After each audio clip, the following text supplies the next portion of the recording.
Hello, hi everyone, সবাই কেমন আছো? আশা করছি সবাই ভালো আছো। আর এদিকে দেখো, বাবা বাজার থেকে মাছ পাঠিয়েছে।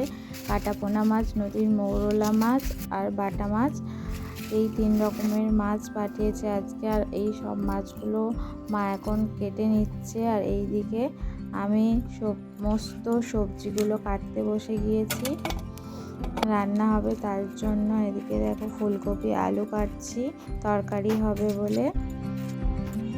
আর এখানে উচ্ছে আলু ভাতে, আর এখানে একটা চচ্চড়ি হবে। সমস্ত কিছু কেটে ধোয়া হয়ে গিয়েছে। আর টিফিন করার পরে কয়েকটা বাসন ছিল, সেইগুলো এখন ঘাটে চলে এসেছি মাজা ধোয়া করতে। আর এখানে এই যে পুকুরটা দেখতে পাচ্ছি, এই পুকুরেই হচ্ছে আমাদের সমস্ত কিছু করা হয়, বাসন মাজা, কাপড় কাচা। আর কয়েকটা জামা কাপড় ভিজিয়ে রাখা ছিল, সেগুলোই আমি এখন কেচে নিচ্ছি। কেচে ধুয়ে ছাদে মেলে দেবো। দেখো, ছাদে এসে সমস্ত জামা কাপড় মেলে দিচ্ছি।